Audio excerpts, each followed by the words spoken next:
MYNT. Welcome. Today, this is Network Marketing Compensation Plans 101, the bare bones basic. I've never been in this industry before. What is this compensation plan thing? So basically, it does not matter what industry you're in, you have a compensation plan. And I'm going to use, here's the idea. I've got a dollar bill that comes in to the company. How as a company do we divide this dollar bill up? Where do the different pennies go? And the idea is behind a compensation plan is let's put the money that we pay out to our promoters wherever it incentivizes the best behavior. And so one of the myths I'm going to debunk right now is when someone comes to you and says, we have by far the best compensation plan in the industry, that's bogus. Because every compensation plan, and I'm going to cover the two most popular in the industry right now, there's probably 5 super popular ones, but I'll cover the 2 most popular. All of them pay within 5%. So most companies pay between 35 and 42%, some up to 50%. That means if a dollar comes in, 50 cents of it's paid out in the compensation plan somehow, some way. I'm going to talk about the pros and cons between the 2 most popular, and in the next video, I'll actually dive into the 3 different main ways we make money here at MYNT.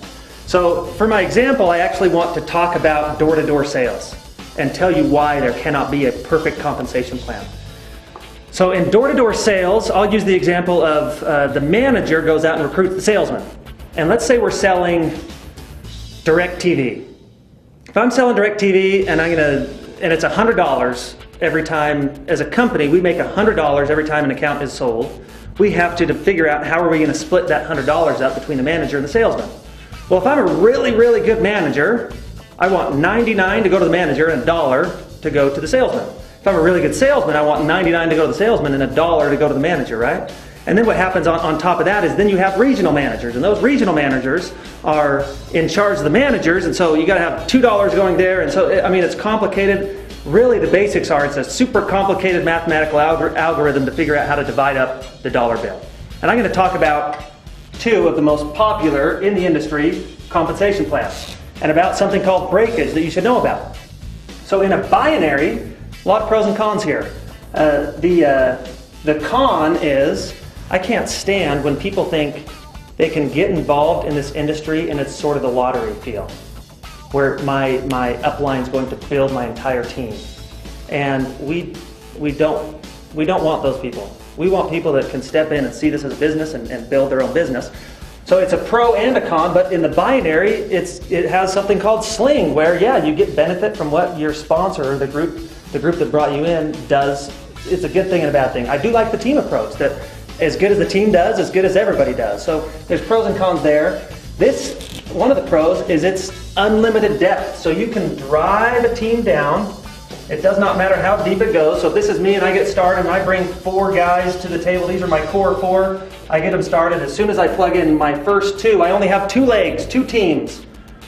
Number 3, Rob, when I bring Rob in, he starts on Tanner's team. That's awesome. So it's a team-built system, but nobody needs to come in here and think, this is a lottery, I got placed in the right spot. No, you yourself are going to have to build 2 teams. So then we have, so on the binary, the cap is not on depth. It goes on limited depth forever. Does not matter the number of levels deep. The cap is usually on a dollar amount. So a company will say, when you reach X amount of sales on both your teams, we'll cap you at a dollar amount. If it grows bigger than that, we don't pay you anymore. So on a unilevel, it's easier to see breakage.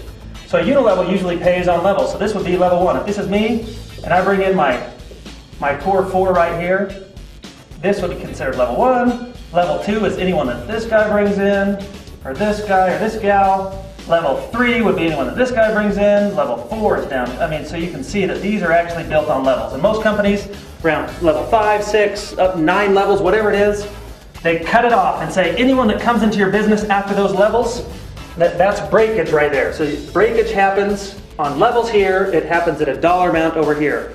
Is breakage a good thing or is it a bad thing? It's a good thing. Because without breakage, the company dies. If the company says you'll just go unlimited, then you die and then you don't have a business at all. So consider breakage a good thing, but this is a comparison between the 2. Unilevel, the pro is you get involved and you know you have to put in the work because nobody's giving you anything. But the con is you don't get the benefit of the team approach, which I love, of being able to work with some of the group that got in before you. I love the simplicity of the binary because it's two. I have to build two teams. Over here you go wide, and this, you can go as wide as you want. And the wider you go, the more complicated it gets as you're trying to manage multiple groups. With the binary, there's only two. These are the classics of the compensations. Watch the next video and I'll go into a little bit about why the MYNT compensation plan has been designed perfect for the group they're going after. But I just wanted to give you the basic background of what compensation plans are all about, and hopefully this helped you understand the two basic forms of compensation inside network marketing. Hey, one thing I left out on the basics of network marketing compensation plans is a lot of people ask, what's this volume thing?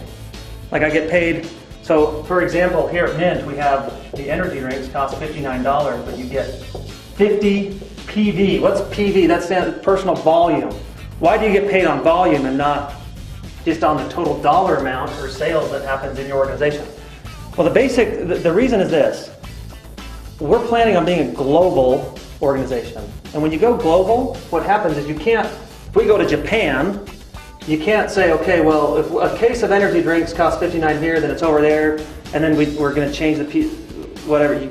It's complicated. So they just say, hey, a case of energy drink has 50 PV, I don't care what country you're in, but what's going to change is the dollar amount. So maybe it costs 1,000,000 yen when we go to Japan, and over here it's $59. So I want you to understand, when I talk on this next video about how to get paid, I'm talking about volume instead of just dollar sales, and that's coming because we're structuring this so we can go global.